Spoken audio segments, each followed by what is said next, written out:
Sriram, welcome to Meenakshi creatives. నేను మీ మీనాక్షి రాజశేఖర్ని. ఇవాళ నేను మామిడికాయతో బెల్లం వేసి ఆవకాయ ఎలా పెట్టుకోవాలో నేను మీకు చూపిస్తాను. ఇది మామిడికాయలు కొని తెచ్చారండి, కోలంగో కాయలు తెచ్చారు. వీటిని శుభ్రంగా కడిగేసి ఎక్కడ జీడి లేకుండా గుడ్డ పెట్టి తుడిచేసుకున్నాను. ఇప్పుడు దీన్ని మనం కోసుకుందాం.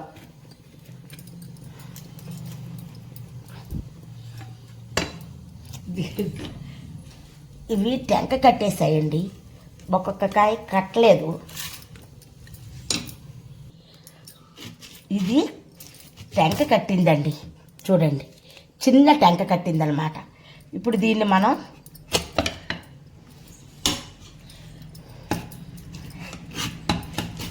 ఈ రకంగా మనం చిన్న ముక్కలు కట్ చేసుకుందాం. ఎందుకంటే తొందరగా ఊరవు కదా, అందుకని కొంచెం చిట్టి ముక్కల్లో కూడా కట్ చేసుకోవచ్చండి. మనకి ఎలా కావాలంటే అలాగ కట్ చేసుకోవచ్చు. నేను ఇలాగ చిట్టి ముక్కల్లా కట్ చేస్తున్నాను. ఇలాగా మొత్తం అన్ని కాయలు కోసేసాక మీకు చూపిస్తానండి. ఇది 6 నెలల వరకు నిలవ ఉంటుందండి. ఎందుకంటే ఇది కొంచెం టెంక కట్టింది. టెంక కట్టనివి కూడా ఇందులో కాయలు ఉన్నాయన్నమాట, అందుకు చెప్తున్నాను. లేకపోతే మామూలుగా అయితే అది 6 నెలల వరకు నిలవ ఉంటుంది. సంవత్సరం వరకు, సంవత్సరం ఏంటి, సంవత్సరం నరైనా ఉంటుంది, అన్నాళ్ళైనా ఉంటుంది అనమాట. దీనికి ఇలా పోతే కనుక ఉండదండి.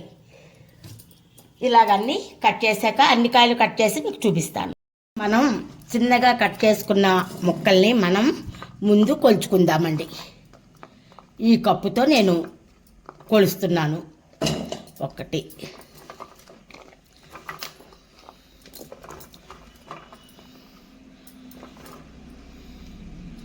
2. ఇది పెద్ద ఆవకాయ కాదు కాబట్టి అంత కరెక్ట్ కొలతలు అయితే అక్కర్లేదండి. 4. నమూనా ఆవకాయ అండి, ఇది నమూనా బెల్లం ఆవకాయ. చూస్తున్నారా, ఇవి 4 కప్పులు వచ్చాయండి. ఎప్పుడైనా మనం కొలత పెట్టుకున్న కప్పుతో 4 కప్పులు కరెక్ట్గా రావాలండి. ఎలాగైనా సరే. మనం దీంట్లో ఇప్పుడు పసుపు వేసుకుందాం. పసుపు 2-3 టేబుల్ స్పూన్స్ వేసుకోవాలండి. ఇప్పుడు ఉప్పు నేనైతే 3 మ్యాంగో కారపొడి వాడుతున్నానండి. ముందుగా మనం ఉప్పు అని చెప్పాను, ఉప్పు కాదండి, ఆవగుండ వేసుకోవాలి. దీంతో తలకొరిసి వేసుకోవాలండి. ఇలాగ తక్కువగా, కొంచెం బాగా తక్కువగా మనం వేసుకుంటే సరిపోతుంది. ఇది పెద్ద ఆవకాయ కాదు కదండి, సంవత్సరం అంతా నిలవ ఉండే ఆవకాయ కాదు కాబట్టి. ఇప్పుడు దీంట్లో కారం వేసుకుందాం. దీనికన్నా బాగా తక్కువగా కారం వేయాలండి. చూడండి, కరెక్ట్ కొలత. ఇది ఇక్కడ వరకు వేశాను కదా, ఇది ఇంకా పావు కన్నా కూడా తక్కువగా నేను అది 3 మ్యాంగో కారం వేస్తున్నాను. ఇప్పుడు సాల్ట్ వేసుకోవాలి మనం. సాల్ట్ కూడా అంతేనండి, ఎక్కువ అస్సలు ఏది వేయవద్దు. ఎందుకంటే దీనికి ఉప్పు ఎక్కువ పట్టదండి బెల్లం ఆవకాయకి. వీలైనంత వరకు తక్కువే వేసుకోవాలి ఏదైనా సరే. చూడండి, ఇలా వేసుకోవాలి. ఉప్పు ఇంకా నేను తక్కువ వేసాను, చూస్తున్నారా. ఇప్పుడు దీంట్లో మెంతులు వేసుకుందాం.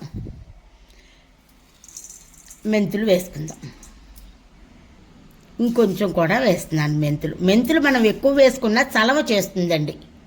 ఇప్పుడు మనం బెల్లాన్ని ఇలా సన్నగా తరుక్కోవాలండి. తరుక్కుని మనం దీంట్లో వేసుకోవాలన్నమాట.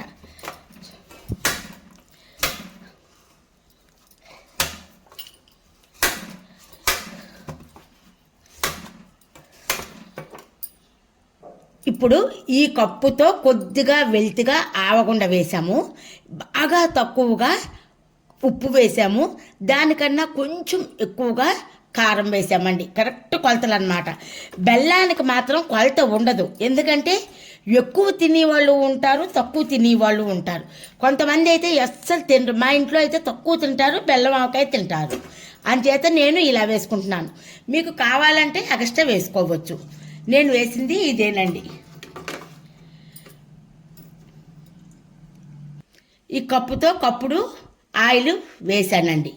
మీరు కావాలి అనుకుంటే ఇంకా ఎక్స్ట్రా వేసుకోవచ్చు, కానీ సరిపోతుందండి. ఇది నమూనా ఆవకాయ కాబట్టి తక్కువ వేస్తున్నాను అనమాట. ఈ కప్పుతే కొంచెం వెల్తిగా వేశాను నేను. ఇకపోతే దీంట్లో అసలైన ఇంగ్రీడియంట్ ఏంటంటే ఇంగువ. ఇది పచ్చళ్ళ ఇంగువ చెప్తాను కదండి మీకు. ఈ ఇంగువ కూడా నేను అందులో వేసేస్తున్నాను.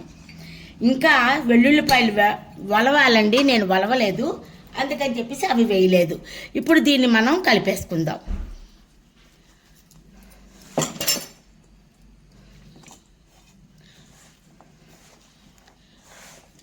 ఇది పొద్దున్నకి బాగా ఊరిపోయి చాలా బాగా వస్తుందండి. మనము 3వ రోజున కానీ జాడీలో పెట్టకూడదు, ఎందుకంటే మనం చక్కగా కలుపుకోవాలి. 2-3 సార్లు కలిపినట్టుగా అయితే ఆవకాయ తొందరగా ఊరుతుందన్నమాట. అందుకోసమని వెల్లుల్లిపాయలు కూడా నేను పొద్దున్న వేస్తాను, అది కూడా మీకు నేను చూపిస్తాను. ఇది ఊరి చాలా బాగుంటుందండి. నేను పూర్తిగా ఊరాక మీకు చూపిస్తాను.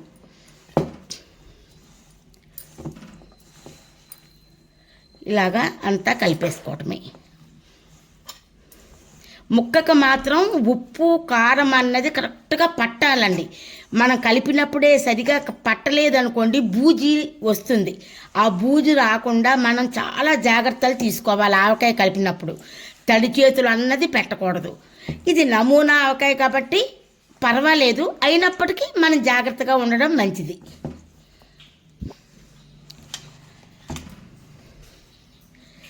ఇది ఊరితే కానీ మీకు పిండి సరిపోయిందా లేదా అన్నది తెలీదు.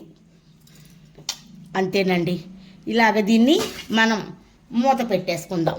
మూత పెట్టుకుని మళ్ళీ మనం రేపు మీకు చూపిస్తాను. వెల్లుల్లిపాయలు కూడా రేపు వేస్తాను. వెల్లుల్లిపాయలు ఇలాగా ఆవకాయలో వెయ్యాలి కదా, అందుకోసమని దీంట్లో కొద్దిగా తొక్క ఊడడం కోసమని నేనేం చేస్తాను అన్నది మీకు చూపిస్తాను. అలాగనే కొద్దిగా ఆయిల్ వేసి దీన్ని ఇలాగా మనం చక్కగా ఇలాగా కలిపేయాలండి. కలిపేసుకుని దీన్ని కనుక మనం మంచి ఎండలో 1 గంట పెట్టేమంటే సూపర్గా వచ్చేస్తాయండి తొక్కులు. ఎంత చక్కగా అంటే అంత చక్కగా వస్తాయి. ఇలా ఎండలో పెట్టేశాను. చూడండి, ఇగో వెల్లుల్లిపాయలు పెద్ద ఇందాకలా పసుపు రాసి ఎండలో పెట్టాను కదండి, 5 నిమిషాల్లో అన్నీ ఊడిపోయాయి, తొక్కలన్నీ వచ్చేసాయి అన్నమాట. ఇలా పెద్దగా ఉన్న వాటిని అన్నిటినీ ఇలా నేను కట్ చేశాను. ఎందుకంటే ఇది చిన్న ఊరగాయ కదండి, ఎన్నో రోజులు నిలవ ఉండదు అన్నమాట. ఇది నిలవ ఉండదు కాబట్టి తొందరగా మనం తినేస్తాం కాబట్టి ఇది అయిపోయే లోపున వెల్లుల్లిపాయలు కూడా మనకి ఇలాగా ఇది అయిపోవాలి కాబట్టి ఊరాలి కాబట్టి ఇగో ఇలా ఇలా కట్ చేశానండి అన్నీ కూడా. అంటే ఇంకా పెద్ద ఉన్నవి ఇలా ఇలా కట్ చేసుకున్నాను. ఇప్పుడు ఈ ఊరగాయ చూడండి ఇలాగా. ఇప్పుడు ఈ ఊరగాయలో మనం ఇలా కట్ చేసి పెట్టుకున్న వెల్లుల్లిపాయల్ని వేసేసుకుందాం. ఇలాగా వెల్లుల్లిపాయలన్నీ కూడా నేను ఇందులో వేసేసాను. ఇప్పుడు దీన్ని చక్కగా కలిపేద్దాం. ఇవి ఊరిపోయి భలే టేస్టీగా ఉంటాయండి. పూర్వకాలం ఊరగాయ అంటే ఇలాగే, బెల్లం ఊరగాయ అంటే ఇలాగే పెట్టుకునేవారు. ఇప్పుడు మనం దీన్ని దీంట్లోని పెట్టేసుకుందాం. ఇప్పుడు మనం ఈ జాడీలో పెట్టేసుకుందాం. ఈ ఊరగాయని దీంట్లోకి వేసేస్తానండి, ఎందుకంటే జాడీ అయితే మనకి బాగుంటుంది. ఇలాగంతా కూడా దీంట్లోకి వేసేస్తాను.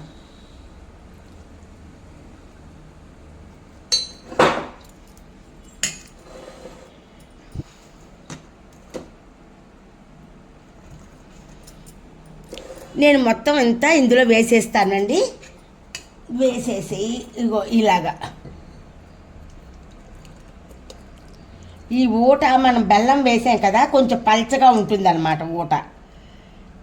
ఇలా అయితేనే మనం రొట్టెలో కానీ ఇడ్లీలో కానీ లేదా రైస్లో కానీ సూపర్గా ఉంటుందండి.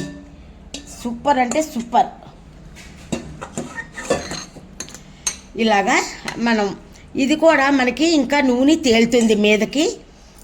ఇదంతా కూడా ఇలాగా తుడిచేసి పెట్టేసుకుందాం. ఎప్పుడైనా ఆవకాయలు జాడీల్లో అయితే బాగుంటుందండి. దీన్ని ఇప్పుడు మూత పెట్టేసుకుందాం.